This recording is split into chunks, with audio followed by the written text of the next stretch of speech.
अप्राप्त की प्राप्ति हो और जो प्राप्त है उसकी रक्षा हो।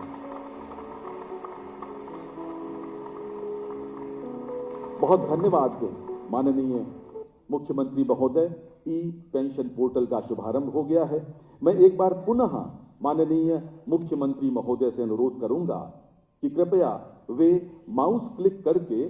अभी 31 मार्च 2022 को रिटायर हुए 1220 पेंशनर्स के खाते में पेंशन की राशि हस्तांतरित करने का कष्ट करें।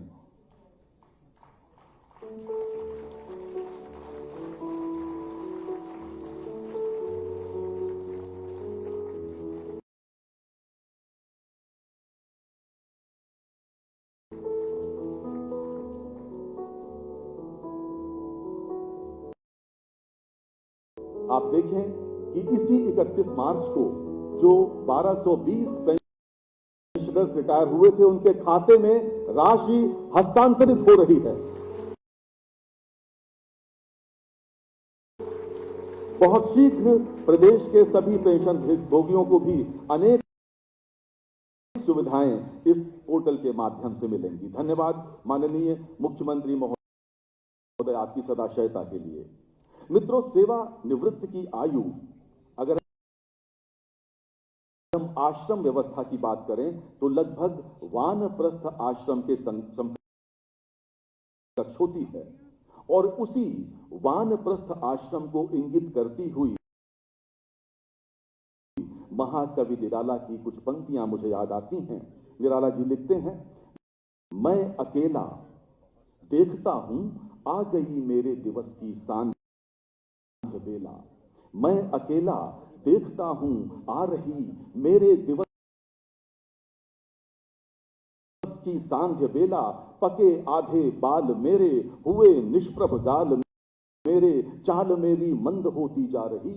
मैं अकेला आ गई मेरे दिवस की सांझ बेला। जानता हूं नदी छरने जो मुझे थे पार करने, कर चुका हूं हंस रहा यह देख कोई नहीं भेला।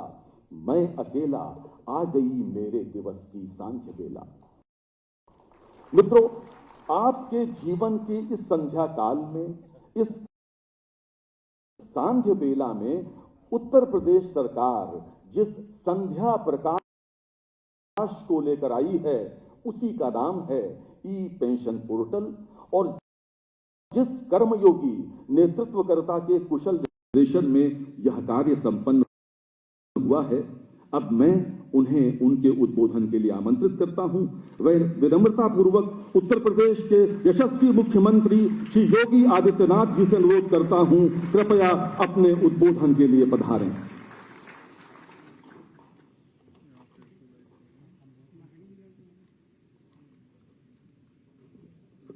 ई पेंशन पोर्टल के शुभारंभ के आज के इस कार्यक्रम में मंच पर उपस्थित प्रदेश सरकार में मेरे वरिष्ठ सहयोगी उप मुख्यमंत्री श्री केशव प्रसाद मौर्य जी, उप मुख्यमंत्री श्री ब्रजेश पाठक जी, वित्त एवं संसदीय कार्य विभाग के मंत्री श्री सुरेश कुमार खन्ना जी, प्रदेश के मुख्य सचिव श्री दुर्गा शंकर मिश्र जी, अपर मुख्य सचिव वित्त श्रीमती एस राधा चौहान जी, अपर मुख्य सचिव सूचना श्री नवनीत सहगल जी, वित्त विभाग के सभी अधिकारीगण और प्रदेश शासन में अपनी एक लंबी सेवा के बाद जिन्होंने प्रदेश को अपने कार्यों के माध्यम से शासन की मंशा के अनुरूप आगे बढ़ाने में अपना योगदान दिया है, ऐसे हमारे सभी वरिष्ठ नागरिकगण, प्रदेश के सभी जनपदों से जुड़े हुए सभी वरिष्ठ नागरिकगण, हमारे प्रशासन से जुड़े हुए अधिकारीगण और उपस्थित भाइयों बहनों, मैं सबसे पहले आज मई दिवस है, श्रम के महत्व को रेखांकित करने वाला और उसका सम्मान करने वाला दिवस, और आपने अपने जीवन का एक बहुमूल्य समय प्रदेश के विकास में के योगदान में लगाया है, तो मैं सबसे पहले आप सबको और प्रदेश के सभी उन श्रमिकों को, उन नागरिकों को, उन सभी कार्मिकों को जिनके श्रम से प्रदेश विकास के पथ पर अग्रसर हुआ है, लोक कल्याण के पथ पर आगे बढ़ा है, उन सबको मई दिवस की हृदय से बधाई देता हूं। और आज इस अवसर पर यहां पर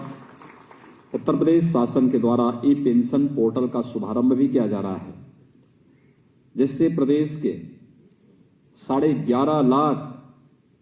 कार्मिक सीधे सीधे लाभान्वित होंगे। मैं इस अवसर पर आप सबको हृदय से बधाई देता हूं, आप सबके प्रति अपनी शुभकामनाएं भी देता हूं। वास्तव में तकनीक कैसे व्यक्ति के जीवन में परिवर्तन ला सकती है। 2014 में जब प्रधानमंत्री मोदी जी ने देश की बागडोर संभाली थी, उस समय भी उन्होंने पूरे देश का आह्वान किया था कि हमें एक भ्रष्टाचार मुक्त व्यवस्था के लिए तकनीक का अधिक से अधिक उपयोग करना चाहिए। सामान्यतः जैसे लोग छोटी घटना मानते हैं, यह आवश्यक नहीं कि वह घटना जो हमें छोटी लगती है लेकिन जिस पर बीतती है उसके लिए भी छोटी हो,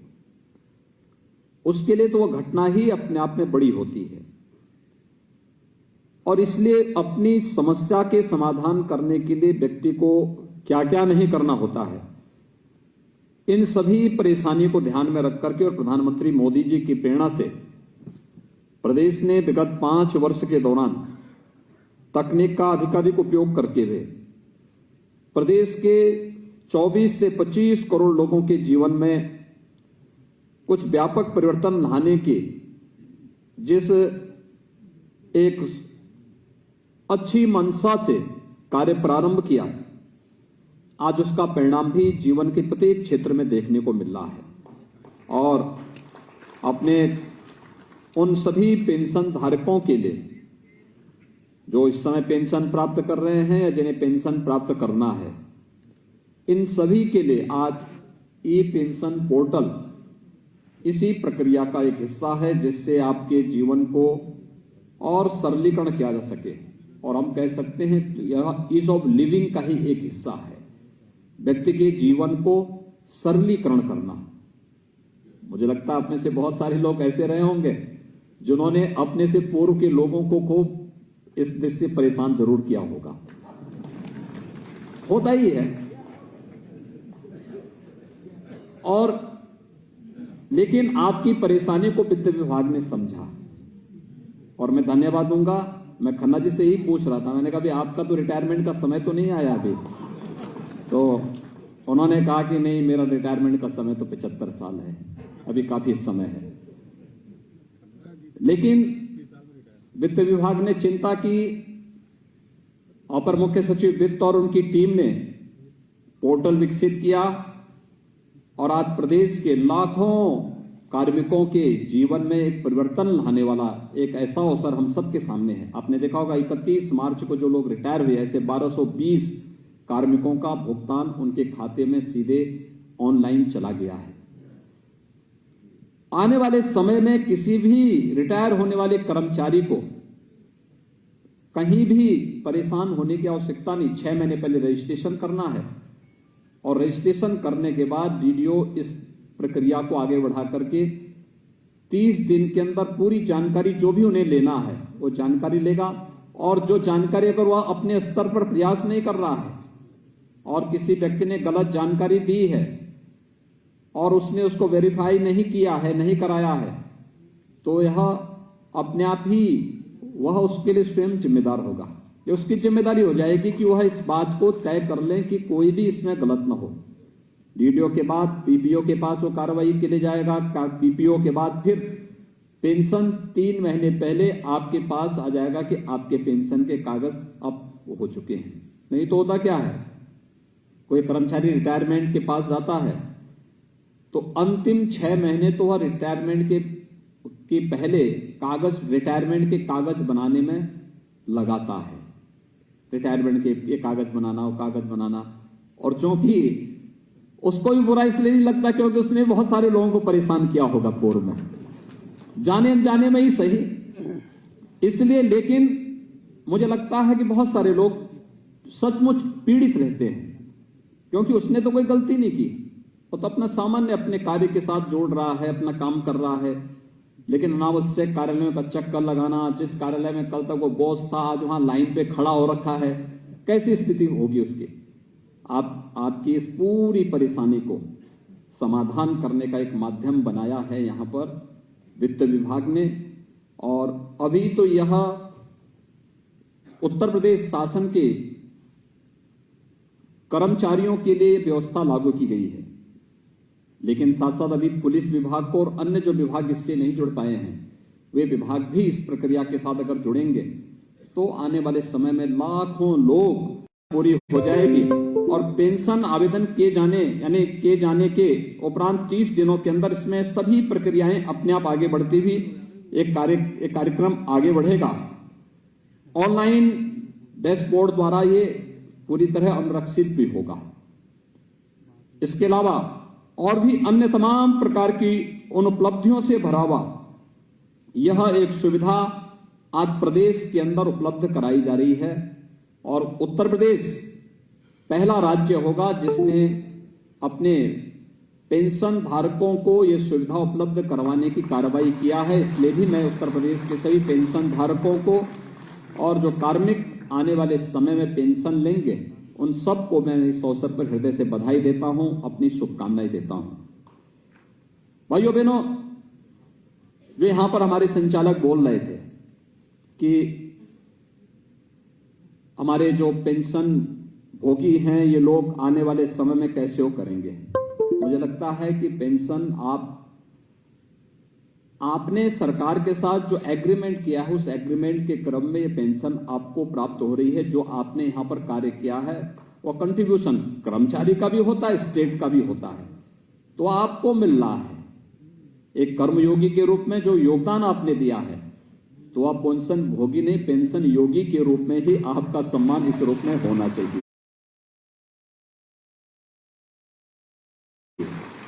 क्योंकि आपने जो योगदान दिया है उस योगदान के प्रति शासन और आपके स्वयं के कंट्रीब्यूशन का प्रतिफल आपको प्राप्त हो रहा है, और यह सचमुच उसी रूप में हमें आगे भी बढ़ाना चाहिए। क्योंकि आपने देखा होगा कि जो वित्त विभाग ने दिया है अंत में योगक्षेम वया महम, यह भाव ही हमारा होना चाहिए, और यह कल्याणकारी भाव जब भी व्यक्ति के मन में होगा, समाज के मन में होगा, लोक के मन में होगा, तो उसका आगे का जीवन उतना ही सुखद और उतना ही प्रसन्नचित्त होगा।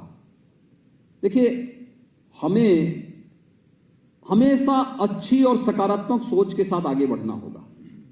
अच्छी और सकारात्मक सोच व्यक्ति को एक नई ऊर्जा से उत्प्रोत करता है, उसके जीवन में खुशहाली लेके आता है। नकारात्मक सोच व्यक्ति को अवनति की ओर लेके जाता है, लेकिन सकारात्मक सोच व्यक्ति को उन्नति की ओर लेके जाता है। जो व्यक्ति सोचता है कि ये गलत है, हर जगह उसको गलती दिखाई देता है, हर जगह उसको खामी ही दिखाई देती है, हर जगह बुराई ही दिखाई देती है, तो वह व्यक्ति कभी भला नहीं कर सकता, न स्वयं का भला कर सकता है, न समाज का, न लोक का। अच्छी सोच, अच्छा देखना, अच्छा सोचना, अच्छा करना और अच्छी सकारात्मक भाव के साथ आगे बढ़ने की व्यवस्था करना। अब अपने जीवन के अनुभव का जिसने किसी भी क्षेत्र में काम किया है, उसमें से बहुत सारे लोग होते हैं जिनकी बहुत सारी सेवाएं हमें शासन में भी लेनी होती है। बहुत सारे लोग ऐसे हो सकते हैं जो समाज के लिए अपने वानप्रस्थ जीवन के इस अमूल्य कालखंड का उपयोग समाज के लिए कुछ रचनात्मक करने में भी कर सकते हैं, क्योंकि आपके पास एक लंबा अनुभव होता है। कोई भी पेंशन धारक होता है, उसके पास जीवन का 35 से लेकर 35-40 वर्ष का एक लंबा अनुभव होता है, और ये लंबा अनुभव ही वास्तव में व्यवहारिक ज्ञान है। आपने जैसा जीवन जिया है, लोगों को उसके अनुरूप बनाने और उसके अनुरूप उन समस्याओं से, उन चुनौतियों से बचाने के लिए सही उपाय आप दे पाएंगे, उनको बता पाएंगे कि देखिए इस समस्या का समाधान इस रूप में हो सकता है। हम देखते हैं बहुत सारे ऐसे कर्मचारी होते हैं जिन्होंने लंबा समय एक पटल पर एक कार्य के साथ आगे बढ़ाया है, और जब अपना प्रेजेंटेशन, अपना अनुभव बताते हैं तो अनुभव वर्तमान के लिए और आने वाली पीढ़ी के लिए अत्यंत उपयोगी हो जाता है। अलग अलग क्षेत्र से जुड़े हुए लोग इस क्षेत्र में जुड़ सकते हैं और उससे लाभान्वित हो सकते हैं। और मेरा आप सबसे यही आग्रह होगा, जितने भी हमारे सीनियर सिटीजन्स हैं, कि जीवन में नकारात्मकता को कोई स्थान मत दीजिए। अपने जीवन को अपने तरीके से प्रफुल्लित होकर के जीने की हमें एक नई आदत डालनी पड़ेगी और अपने को अधिकाधिक समाज के लिए उपयोगी बनाना होगा। याद रखना कि भारत की आश्रम की पद्धति ने जीवन को 4 भागों में विभाजित किया है। एक सबसे पहला ब्रह्मचर्य आश्रम का, यानी ब्रह्मचर्य आश्रम का मतलब व्यक्ति को जब ज्ञान की साधना में लीन होना है। 25 वर्ष तक की आयु को माना है, ठीक है। हमने बालिग की उम्र वर्तमान में 18 वर्ष की है। व्यक्ति 18 वर्ष के बाद, 20 वर्ष के बाद, 22 वर्ष के बाद सरकारी नौकरी में या निजी क्षेत्र की नौकरी में आ जाता है। लेकिन 25 वर्ष तक की आयु ये माना गया कि व्यक्ति को सीखने जानने का एक अवसर मिलना चाहिए, उचित अवसर मिलना चाहिए, जिससे वह समाज पर निर्भर होकर के स्वयं के लिए लेता है। लेकिन 25 वर्ष के बाद फिर 25 से 50 वर्ष का आश्रम एक सदगृहस्थ की दृष्टि से गृहस्थ आश्रम के लिए होता है। गृहस्थ आश्रम का मतलब उसने 25 वर्ष समाज से लिए हैं, समाज के योगदान से वो आगे बढ़ा है। समाज का मतलब माता पिता का भी योगदान है, अभिभावक का भी योगदान है, तो भी वह समाज का योगदान कहीं ना कहीं उसमें प्रत्यक्ष अप्रत्यक्ष रूप से जुड़ती है। लेकिन अब 25 वर्ष, ये 25 वर्ष जो शेष आगे के हैं अभी, इन 25 वर्षों में उस व्यक्ति को अपने गृहस्थ आश्रम का मतलब उसने जो 25 वर्ष समाज से लिए थे, अब इन 25 वर्ष में वह अपने को पैरों पर खड़ा होने की आदत डाले, स्वावलंबन का जीवन स्वयं गुजर बसर करने की तैयारी करें और इन 25 वर्षों के लिए अपनी आजीविका के लिए मेहनत करेगा, परिश्रम करेगा, मेहनत करेगा। 25 वर्ष वानप्रस्थ के, वानप्रस्थ का मतलब आधा जो कुछ बच गया है गृहस्थ आश्रम का, उसको पूरा करने के साथ साथ समाज के लिए भी कंट्रीब्यूशन के लिए अपनी तैयारी करना। भाई जैसे 25 साल आपके ब्रह्मचर्य आश्रम के बताए, ज्ञान अर्जन के बताए गए हैं, उन 25 वर्ष आप ज्ञान अर्जन में ही नहीं लगाते। अब 20 से दिनचर्या शुरू करते हैं, 18 वर्ष की उम्र में ही शुरू कर देता है, कोई 20 साल में, कोई 22 साल में, कोई 23 साल में, तो वह इधर भी उसने कुछ बोनस में उसने लेना शुरू कर दिया गृहस्थ आश्रम का। अभी से वह स्वावलंबन की ओर अग्रसर हो रहा है। तो ऐसे ही वानप्रस्थ का होता है, गृहस्थ आश्रम का बचे हुए कार्यों को भी हम संपादित करने के साथ साथ समाज पर आश्रित होने का, समाज पर आश्रित नहीं बल्कि समाज को भी खड़ा करने के लिए हम आगे बढ़ते हैं।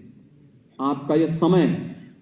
पूरी तरह वानप्रस्थ का होगा, सीनियर सिटीजन्स का यह समय वानप्रस्थ का होता है। अपने पारिवारिक दायित्व का निर्वहन करते हुए भी हम समाज के लिए भी कुछ योगदान दे सके। अलग अलग क्षेत्र में अलग अलग व्यक्ति दे सकता है, कोई शिक्षा के क्षेत्र में दे सकता है, कोई स्वास्थ्य के क्षेत्र में दे सकता है, कोई गांव में गरीब कल्याण के क्षेत्र में दे सकता है। शासन की योजनाओं से आप जुड़े रहे हैं तो शासन की योजनाओं का लाभ गांव के लोगों को भी उपलब्ध करवाने में अपना योगदान दे सकते हैं, मोहल्ले के लोगों को दे सकते हैं, स्वच्छ भारत अभियान के साथ जुड़ सकते हैं, या जल संरक्षण के क्षेत्र में कार्य के साथ जुड़ सकते हैं, बेटी बचाओ बेटी पढ़ाओ के साथ हम जुड़ सकते हैं। शासन की विभिन्न योजनाओं का लाभ देने में भी हम अपना योगदान दे सकते हैं। और फिर शेष जीवन के 25 वर्ष, अगर एक व्यक्ति 100 साल जीता है तो शेष जीवन पूरी तरह समाज को समर्पित करते हुए कि अब मेरा अपना कुछ नहीं, जो भी होगा उस समाज के लिए होगा, और लोक के लिए समर्पित करते हुए व्यक्ति जब आगे जिएगा तो वही व्यक्ति जीवन में सफलता के रहस्यों को उद्घाटित करते हुए मोक्ष की प्राप्ति भी करेगा, मुक्ति की भी प्राप्ति करेगा। जो एक आदर्श भारतीय जीवन दर्शन का हिस्सा है। और मुझे लगता है उस दिशा में बेहतर प्रयास किए जाने की आवश्यकता है। मुझे लगता है कि नकारात्मकता व्यक्ति को कभी भी उन्नति के शिखर पर नहीं पहुंचा सकती। नकारात्मकता व्यक्ति को हमेशा अवनति की ओर लेके जाएगा, अवनति की ओर लेके जाएगा। आपने देखा होगा, जिस व्यक्ति ने जीवन भर दूसरों का बिगाड़ा होगा, उसको कभी सफलता की ऊंचाइयों तक पहुंचते हुए आपने कभी नहीं देखा होगा। उसको पतन के गर्त में जाते हुए जरूर देखा होगा, लेकिन उसको उन्नति के शिखर पर पहुंचते हुए नहीं देखा होगा। इसलिए अच्छी सोच हमें आगे बढ़ाती है, और अच्छी सोच के साथ आज यहां पे राज्य सरकार ने आपके लिए ई पेंशन पोर्टल भी लागू किया है। मैं इसके लिए आप सभी प्रदेश के सभी 11.5 लाख पेंशन धारकों को हृदय से बधाई देता हूं। जो हमारे कर्मी आने वाले समय में इस पेंशन की सुविधा का लाभ प्राप्त करेंगे, वे लोग भी इस सुविधा को प्राप्त करने के साथ साथ इस प्रक्रिया का हिस्सा बन पाएंगे। मुझे इस विश्वास के साथ कि उन सबको इसका लाभ होगा, ये तो हम करेंगे ही। लेकिन अभी जहां पर मैं बैठा हुआ था, अभी हमारे डिप्टी सीएम श्री केशव प्रसाद जी मौर्य जी ने कहा कि वो बोल रहे थे कि हमें इस प्रकार की तकनीक को, बहुत सारे ऐसे कार्मिक होते हैं और समय उनकी मृत्यु होती है, मृतक आश्रित के रूप में भी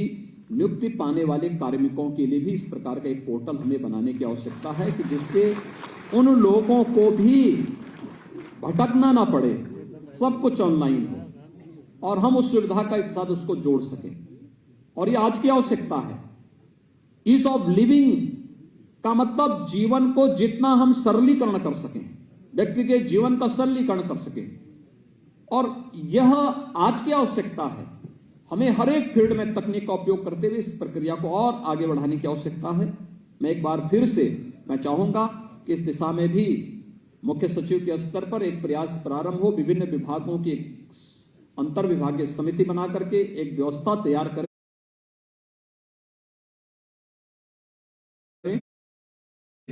कि जिससे हम लोग कोई भी मृतक है उसके देय के भुगतान के साथ साथ उसके मृतक आश्रित को भी नौकरी देने का जो प्रावधान है, अंतर विभागीय हो सकता है, संबंधित विभाग में हो सकता है, और क्या प्रक्रिया अपनाई जा सकती है, इस प्रक्रिया को भी हमें आगे बढ़ाने की कार्रवाई को एक सुनिश्चित योजना के तहत आगे बढ़ाना चाहिए। और आने वाले समय में हर एक विभाग को अपनी प्रक्रिया को ई ऑफिस के साथ जोड़ते हुए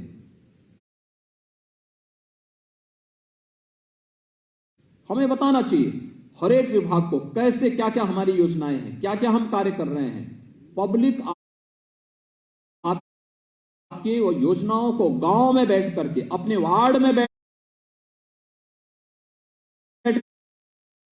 करके, अपने गांव कि उसमें बैठ करके देख सके, जान सके, जिससे हम एक सामान्य नागरिक को लोकतंत्र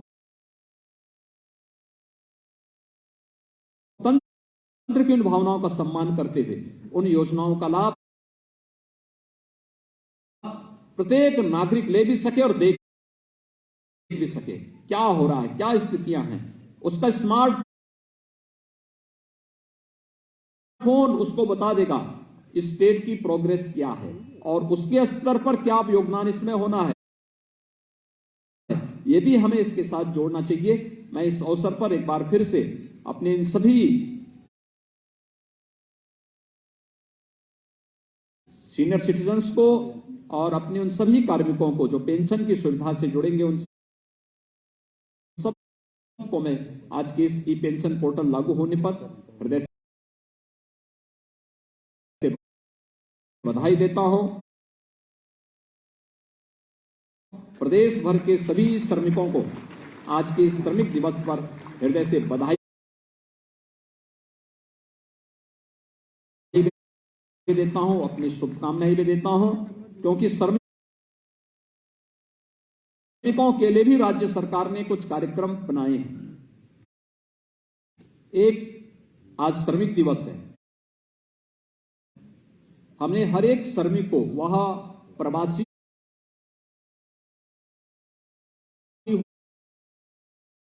हो या निवासी हो, हर एक श्रमिक को 2 लाख रुपए की सामाजिक सुरक्षा की गारंटी उत्तर प्रदेश सरकार ने उपलब्ध करवाई है। कोविड के दौरान हम लोगों ने उपलब्ध करवाई। 5 लाख रुपए का स्वास्थ्य बीमा का कवर हर एक श्रमिक को देने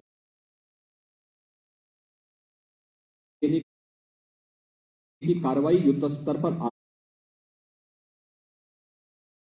आगे बढ़ रही है। और साथ साथ जितने भी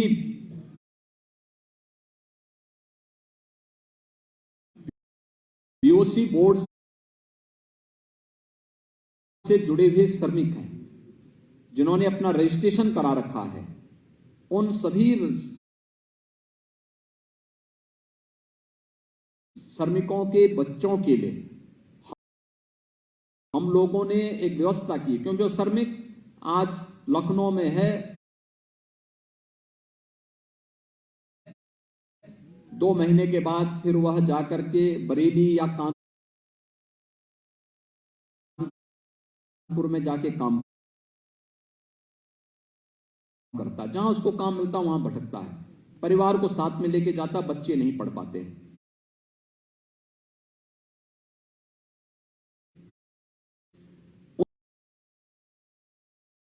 उनके बच्चों के लिए कोरोना कालखंड में जो बच्चे अनाथ हुए थे, उन बच्चों के लिए, जो बच्चे अनाथ हैं उनके लिए भी, और साथ साथ हमें उसमें जोड़ना चाहिए रेलवे स्टेशन पर, बस स्टेशन पर या इधर उधर तमाम ऐसे बच्चे भटकते हैं जिनमें प्रतिभा तो है, लेकिन उचित गाइडेंस के अभाव में उन बच्चों को पठन पाठन का कोई बेहतर माहौल न होने के नाते बाद में